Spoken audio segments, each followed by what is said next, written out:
Welcome to The World Today. I'm Waqas Majeed Khan. Today we're talking about a recent press conference that the ISPR has just given. But when we discuss that, the security forces have killed 6 terrorists and repulsed multiple attacks from across the Afghan border into Pakistan. The security forces have repulsed terrorist attacks from across the Pak-Afghan border, killing a total of 6 terrorists in 2 separate areas of Khyber Pakhtunkhwa and Balochistan. So we'll talk about that in some detail. Our second topic is regarding the barbaric killing of an individual in Indian-held Kashmir. We'll talk about that also in some detail. We had some good news recently about the 2003 ceasefire being observed on the line of control by both the Indian and Pakistani militaries, but that has not seemed to have stood the test of reality, it seems. We'll talk about that in detail as well. Let's begin the conversation. I'd like to introduce my guest in the studio. Joining me for the conversation, we have Dr. Gulam Mujaddid with us. Thank you very much for being here. Sir, first of all, we had reports that the Iranian embassy or the Iranian government had intimated the Pakistani side about the presence of IS militants that were being amassed close to the Pakistan border with Afghanistan. And now we have this information, this news about attacks being repulsed by the Pakistani military, 6 terrorists being killed. What does it all indicate to you, sir? Well, I think the inclusion of ISIS in the Afghanistan cauldron or Afghanistan complex situation is no doubt a reality. However, the current skirmishes that occur between Pakistani and the Afghanistan militants, or Pakistani forces and Afghanistan militants across the border, they have other context also. Whereas the inclusion or enhancement of ISIS element close to Pakistan border can be a factor, but there are definitely prevailing contexts that are more important while discussing that. And the skirmishes between Afghan side attacks and Pakistanis, they have a long history. They are not recent. So if at all, ISIS must be a fillip into it, but it is not the very major cause of that. There is some kind of a dispute between Afghanistan and Pakistan. Pakistan wants to fence the border for the security and safety, so that it is somewhat difficult for infiltration to take place from Afghanistan side. Afghanistan, at the government level, they desist that, they do not like it, and they say that, well, Pakistan does not enjoy this right to do it unilaterally. So whenever there is an attempt by Pakistan to erect the fence, there is an opposition, retaliation from the Afghanistan side. Well, which is quite unfortunate, sir, because recently we had an Afghan delegation coming to Pakistan. There were very positive vibes emanating from that meeting, very positive statements that came out from that meeting as well. The Afghan president, Mr. Ashraf Ghani, was talking about opening a new chapter in relations with Pakistan, but yet we see that there is nothing new that's taking place on the border. Recently also we had the news that the Afghans were comfortable with the Pakistani side now fencing the border, but again we are seeing that that might not be the case. In this particular attack, sir, there were 2 separate attacks, one on the KPK side and the other on the Balochistan side. So what does that indicate to you? That are they spreading their, or are they enhancing their attacks onto Pakistan? What's going on, sir, in your opinion? Yes, on the Balochistan side, I think it was Kamardin Karez area which was there, and on the KPK side it was the Bajaur agency. Yes, sir. And there were 7 attacks that were foiled in 24 hours in Bajaur area, I think. Sir. So that seems a little more hotter than, I mean, any clash is a bad one. But the earlier point that you raised, that there have been immense goodwill on side of the civilian leadership from both sides. Our Prime Minister Abbasi went to Kabul for a day-long visit, and very landmark agreements or understandings were reached between the 2 states. And there was formation of Afghan-Pakistan Action Plan for Peace and Solidarity. Absolutely, sir. That's a very landmark agreement, and contains so many things that if they are implemented, and this time they also went along with some kind of observing officers, so that they implement the operationalization of this plan at whatever level. The very idea that everything should be so closely coordinated and cooperated that these kind of incidents do not actually take place. The room for this kind of clashes, they are minimized. Our Speaker of National Assembly also went, and the high-level military delegations have also been going for these coordinating visits to Afghanistan. What it seems is that there is a lot of goodwill, and the thesis is very much right, that security of Afghanistan is indeed Pakistan's own security. That's a thesis that is there. But somehow what we find is that on ground, the goodwill that seems to be built up between the two states, it dissipates very quickly, and we end up into the incidents. So let's find out if General Talat can shed some light on this reason why this keeps happening. Thank you very much for joining us, General Saab. Sir, in your opinion, why is it that we keep going back and forth when it comes to our relationship with Afghanistan? We have just witnessed Pakistan repulsing a number of attacks that were being made, trying to infiltrate into Pakistani territory. We've been talking to Afghanistan about the use of Afghan soil for launching attacks into Pakistan. A lot of goodwill has also been generated on both sides, but yet when it comes to the practical implementation of those decisions that have been taken in those meetings, we see that there is a lot to be desired. What, in your opinion, sir, is the reason for that? Well, I think firstly we have to understand that Afghanistan government and the military there or the security forces are truly not in a position to control events within Afghanistan. That is also one important factor which we cannot ignore, because they say that about 40-50% of the Afghan territory is actually not under the control of the Afghan forces or the Afghan government. And if that be the situation, then you can imagine that how would they be so effective. At the same time, there are other factors also which are equally important and some sort of troubling for Pakistan. One is that the Afghan intelligence is very much inclined towards India, works in collaboration with India. So sometimes one does get an impression, and there are reasons to believe that they still influence them to an extent that they along with the Indians, do try to harm and infiltrate into Pakistan. Then there are certain forces, the Tehreek-e-Taliban and Pakistan leadership that still resides in Afghanistan, and they haven't taken action against them. So these are some of the factors which are responsible. And then also the Americans, the way that they should have effectively sort of countered all anti-Pakistan elements in Afghanistan, they also have sort of looked the other way. And I think that also has not been very helpful. So these are the factors. In your opinion, what do you think should be the decisions, or how should the Pakistani military address these particular issues that keep emanating from Afghanistan? Well, I think one of the major, actions that Pakistan and effective actions that Pakistan has taken on the recommendations of the military, and military itself has been involved in that, is to erect the fencing on the Afghan border, despite the fact that the Afghans initially didn't very much appreciate that. But Pakistan knew that Afghanistan is not under control and we can't let this border remain. So fencing was one of them. Then also trying to engage with their counterparts on the border, the troops, the commanders of the troops on both sides were trying to engage with each other to see how best they can coordinate and cooperate with each other. Then at the same time at the political level, so these are all the measures that have been taken, but despite that, as you rightly pointed out earlier, that incidents like this occur, it shows that irrespective of these measures, Pakistan will have to remain extremely vigilant and will have to deploy a large force on Afghanistan, unfortunately, in order to protect itself.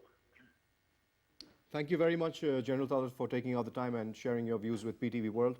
coming back to the studio, sir, you heard what General Saab had to say, but again, coming to the issue of fencing, it is the very fencing which has been targeted a number of times, and there has to be some mechanism where when Pakistan is engaged in fencing the border, the Afghans need to be taken on board when that process is happening. I don't know if that's the mechanism or not, but these attacks are totally unacceptable towards Pakistan. Well, we've also been joined by Dr. Abid Abbasi. He's in the studio with us. Thank you, sir, for being here. We're talking about the 6 terrorists that were killed by the Pakistani army trying to infiltrate into Pakistan. 4 security personnel and a soldier of the Pakistan Air Force who were deployed at the observation post, they were injured during the exchange of fire. And the other problem is that there are a lot of ungoverned spaces between Afghanistan and Pakistan, which are the points which terrorists use to infiltrate into Pakistan and vice versa, ungoverned spaces. What exactly does it mean by ungoverned spaces, especially after merger of FATA with KPK? Why are there ungoverned spaces still existing? I think it's a very, serious issue, debatable issue, but actually the fencing of border, that was the major issue between, the world has been raising very much voices that there should be some defined border between India and Pakistan, rather Afghanistan and Pakistan. But these areas in a man, as far as your question is concerned, I want to put some other point as well, that these areas remain under, for a long, long time, the great game have been played in these regions, and Pakistan and Afghanistan could not define a well-defined border, because previously it was the Durand line, and these hideouts by the those people who have been fighting against Pakistani forces and across border they were infiltrating in Pakistan. I think these areas should be well defined, and Pakistan should take measures to define the border between Pakistan and Afghanistan.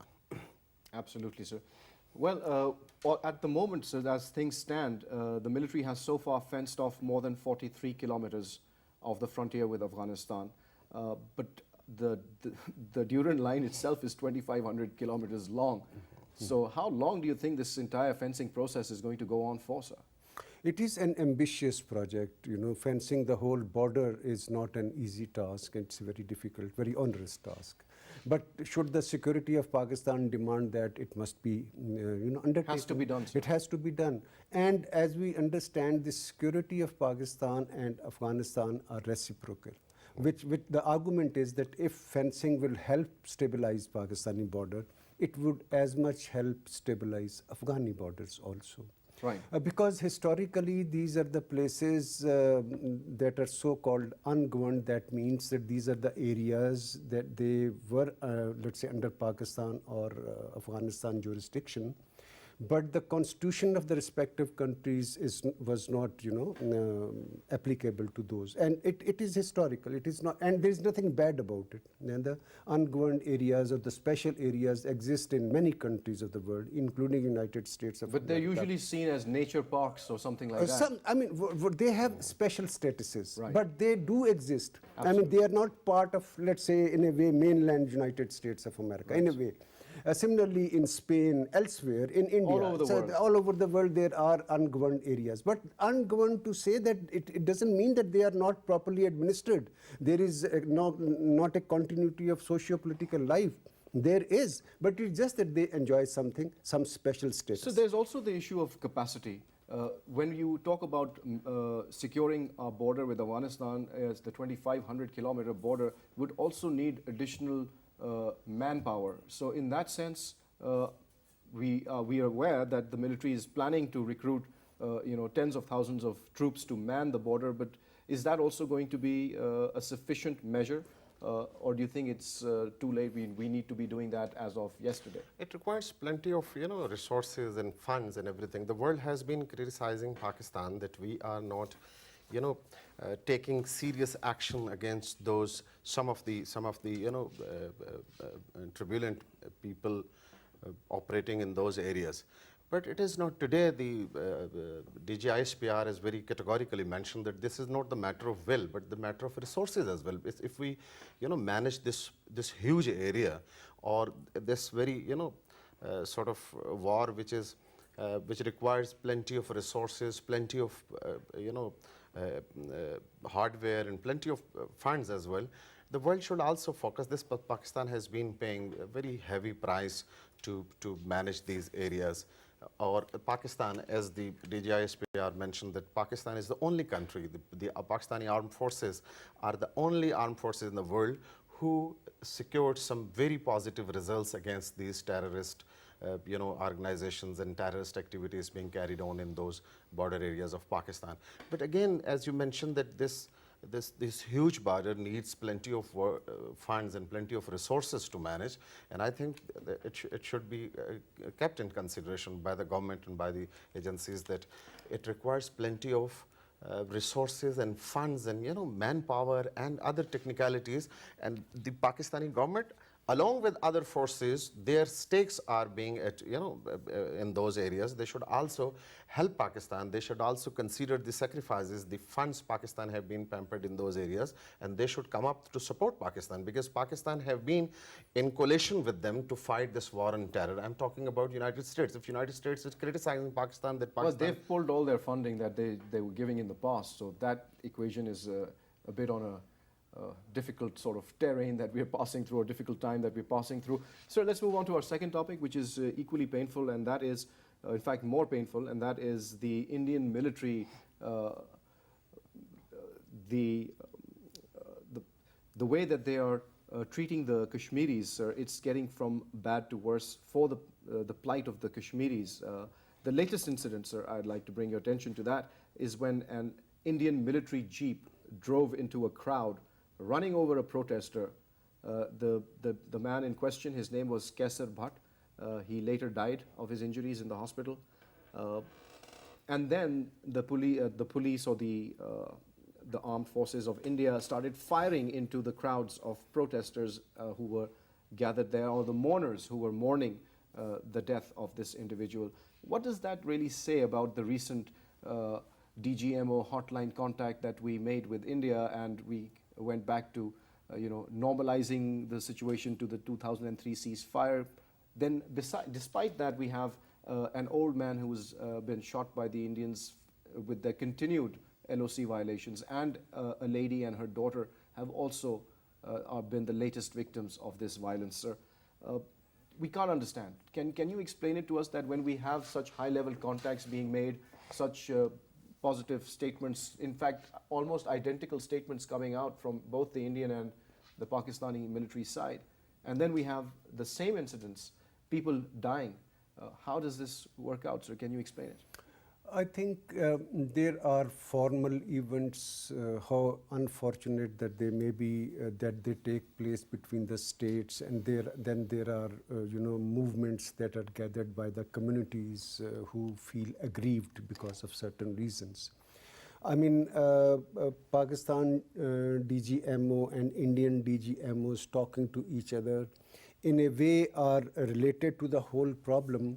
But actually, Pakistan DGMO, in strict sense, does not, directly represent the plight of the Kashmiri that is ongoing at this particular time. I mean, there is a process that is there. The boundaries are hot. And sir, I would just like to also go to the statement by the DGISPR, Mr. Asif Ghafoor. He said categorically that Pakistan has never violated the line of control ceasefire. It has always been India, and he also mentioned the number of violations that have taken place in just this year. In 6 months, we have over 1,000 violations made by India, sir. We've lost over 50 people, senselessly killed by Indian snipers, or just random Indian firing. Then he also categorically said that there can never be a nuclear war between India and Pakistan because of the capabilities that both countries have. So why can't we go past this narrative and now talk about not having our people being killed on the border, sir? They also said that they had targeted the Indian troops after they had killed Pakistanis. So are we going to are we going to be stuck in this rut of tit for tat retaliation and then statements coming on and saying that no, we're going to improve our relations and then go around killing other people? I mean, it doesn't make sense, sir. Yeah, there are realities on the ground, and then there are, visions in the minds. Both have to be reconciled. If you read the Indian press and all that, you would have equally gruesome account from their side of those things and all that. So, I mean, it takes two to tango. I mean, and they are both, live organisms, and they perceive their national interest and they act accordingly in everything. But it is not that Pakistan, only takes on the things on itself. Pakistan must be doing certain things to protect its own this thing in the same language. We are a live country, we are an honorable country, we are a dignified country, and so are they according to their own this thing and that. So these are two countries that are getting involved in all that. We need to see the reality. The story is never one-sided, and both the parties have to see their national interests, and they have to narrow down to a valley where both, it's a win-win situation from both sides. Otherwise, the narratives would remain the same. The things will remain the same. They will have their faces to show, and we will have our own faces to beat up or something. I think, but the remedy to each and everything is that we must sit down and realistically talk. There are certain things that you can logically and legally get. There are certain things that you are logically, legally going to concede. So, like mature people, I think we should, there is no need to be afraid. They have the nuclear weapons, we have the nuclear weapons. Well, we wish that there is no nuclear war. Everybody on this earth wishes that there is no nuclear war. Yet, the deterrence, the relationship between the nuclear weapon states is based on the very fact that there might be nuclear war.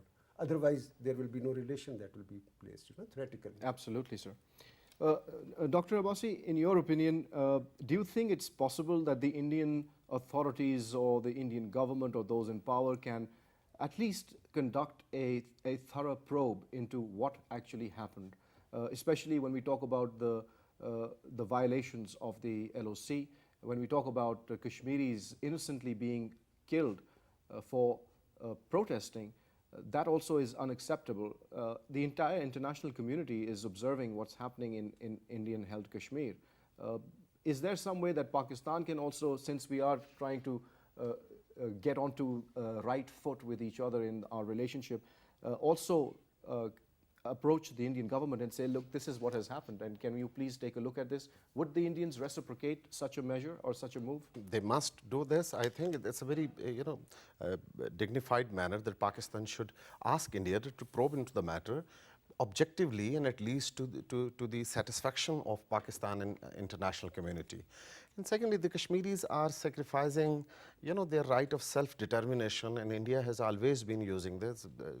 Honorable Sir has said that both the countries are trying to sell their narratives. They are, having their own narrative or their own, point of view, and Pakistan having its own interest and own point of view.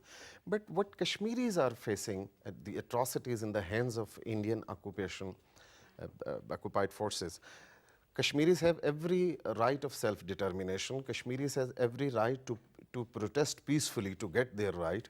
And I think the Indian forces have been doing these sort of actions for the last 40 years or 50 years or 70 years against those Kashmiris, but they could not get those objectives. That was going to be my next question. Like mature people, they should sit together, as the gentleman said, that they should sit together and, very objective and very meaningful talks should be carried out on this issue. It is not an ordinary kind of issue. Both the countries having nuclear weapons, and South Asia has become a nuclear flashpoint. It's a threshold of nuclear war, and I think these both countries, if they acquire the nuclear capability, it also requires from them, both the countries, that they should behave like mature people. About 150 billion people, 1.5 billion people are living in this part of land. It's a very important region, and I think the time has come now. The serious actions should be taken, the point securing and, to malign each other and to killing the innocent Kashmiris by the Indian forces. These are not the solutions. I think the mature solution is that the world should support these talks. The peaceful world should come forward. Unfortunately, the big powers having their own interest in the region, and those big powers are maneuvering these sort of issues for their own interests. But I think the world should take the notice of this grave situation, and that's 70 years of big, Well, in 70 time. years, these tactics that the Indians have been employing in Kashmir have not worked, sir. So this is the real question here, that they're continuing. In fact, they're even increasing the amount Tensions. of pain and misery that they're inflicting on the people of Kashmir. Do you think that this tactic has worked in the past, and do you think that this continued tactic is going to work in the future as well? Why can't people learn from their mistakes, sir? Oh yeah, I think India is following almost the ditto of what Israel is following in Palestine for as much time. Maybe a year later, it started there in 1948 or something, and we got independence in 47 and all. So their tempo or crescendo of pain being inflicted on the Palestinians is increasing by the day. And now, in answer to the stone throwing or merely demonstration, they use their air force and full might of the military in the full face of the world. Okay, the ones sent by the United Nations over there, they have publicly wept over the TV reporting what they are doing in Gaza, and the whole planet saw it and all that.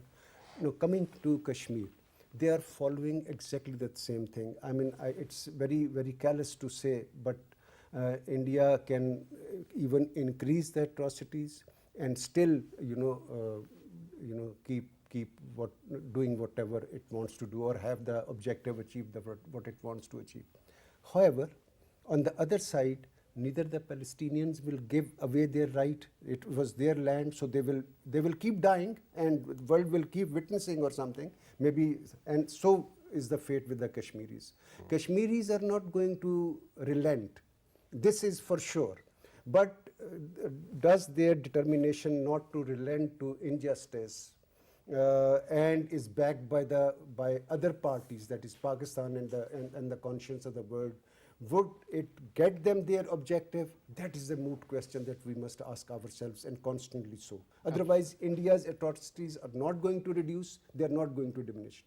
And the Kashmiris, flame for their land and for their independence is not going to subside. Nobody should have any doubt about it. We should not try to, market it or something, but what we should try to do is, as was indicated by any rational voice, that we must get to the resolution, because Pakistan, unlike Palestinians, there is a country, there is a system that can go along with their ambitions in whatever way it is possible, but with sincerity and all. Absolutely, sir, and it's crucial. The other crucial thing is for the rest of the world to wake up and see the problem that the Kashmiris are facing, sir.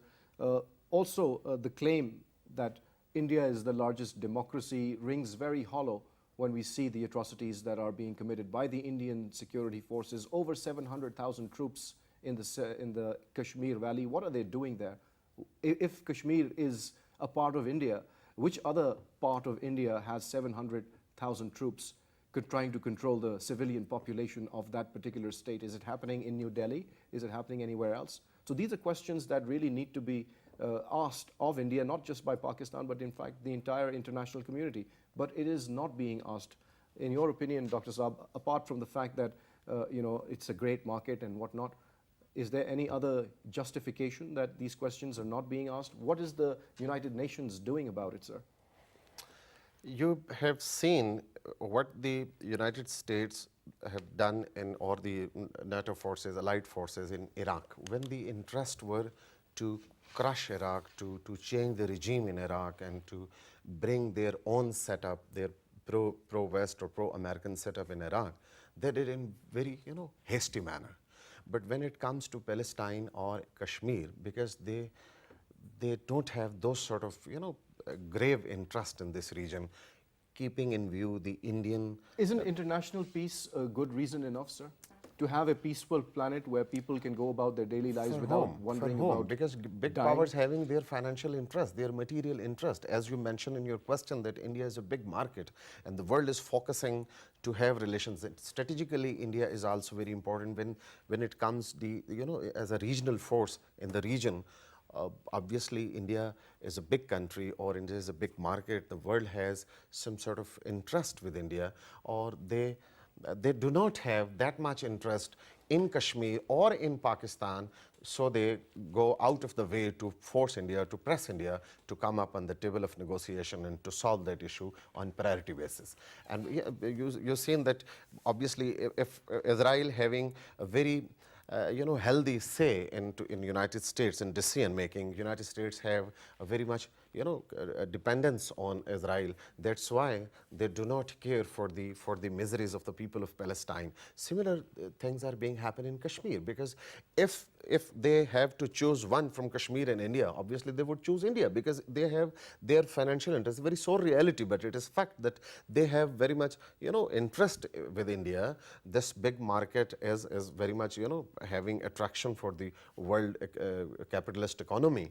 That's why the world is not giving this sort of importance to the miseries of the people of Kashmir. But this is the one side of the story. But even then, there are so many organizations, there are so many countries, there are so many voices in the world which we can approach, which we can convince that come up and to put their voice for the betterment of the condition prevailing in Kashmir and the atrocities faced by the people of Kashmir. I think we should continue our efforts. The give up is not the solution. Absolutely, sir. Thank you very much for taking out the time and sharing your views with PTV World, sir. Well, you heard the conversation, and we always like to say that do draw your own conclusions from what you've heard. But as we end the program, at least 4 miners have lost their lives, while 5 have been rescued in Quetta, and this is very unfortunate. Recently, these accidents that have been taking place in certain mines was also noticed by the Chief Justice. He took a suo motu notice of these incidents. It is very unfortunate, and these people's lives need to be protected. That is the thought that I'd like to leave you all with. We need to really take serious concern about how people working in, the laborers working in Pakistan in very difficult conditions are treated, and we must look after them. On that note, it's goodbye.